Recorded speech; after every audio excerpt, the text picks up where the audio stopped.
ज्योतिताई आई लवकर या भेळ खायला. चला चल.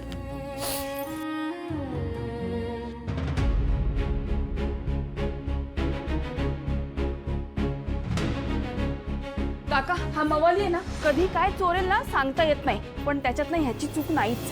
ह्याला जन्म दिलाय ना त्या आई बाबांची चूक आहे.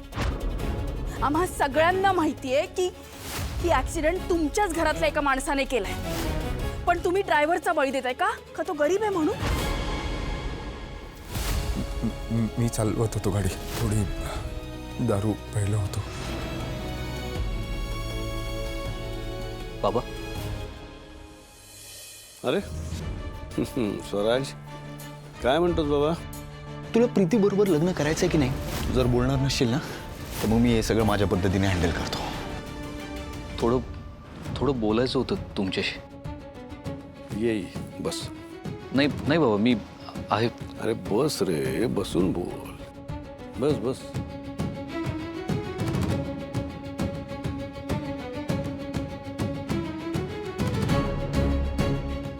बोल. बरायस ना? नर्वस झालायस? हो.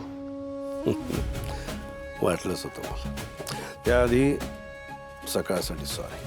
हो बाबा, तुम्ही. मी तुला विचारायला हवं किंवा सांगायला तरी हवं होतं निदान. बाबा ॲक्च्युली त्यामुळेच थोडा गोंधळ झालाय.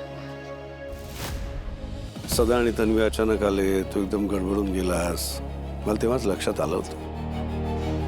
तुम्हाला आत्यानं काही सांगितलंय का? नाही, तिने कशाला सांगायला पाहिजे. मला कळतं की बाप आहे मी तुझा. मला माहिती आहे आत्ता तुझ्या मनात तन्वीबद्दल खूप प्रश्न असतील. मी तुझ्या आईला बघायला गेलो होतो ना, तेव्हा माझ्याही मनात असे असंख्य प्रश्न होते. ते सगळे प्रश्न, ते हुरहुर, तो नर्वसनेस बाजूला ठेवून तन्वीकडे बघितलंस ना, तुला जाणवेल तिच्यासारखी उत्तम लाईफ पार्टनर तुला कधीच मिळणार नाही. पण बाबा. पण नाही बीड नाही, निर्णय घे आणि मोकळा हो.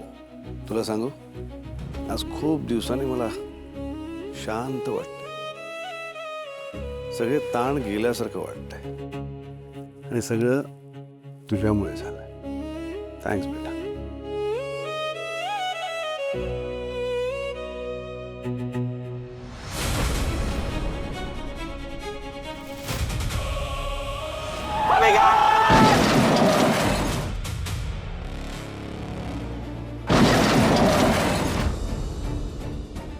एकदा विचार करायला हवा होतास की आपण समोरच्याचं फक्त घर नाही उद्ध्वस्त केलं, तर पुन्हा उभारायचे सगळे मार्ग उद्ध्वस्त केले.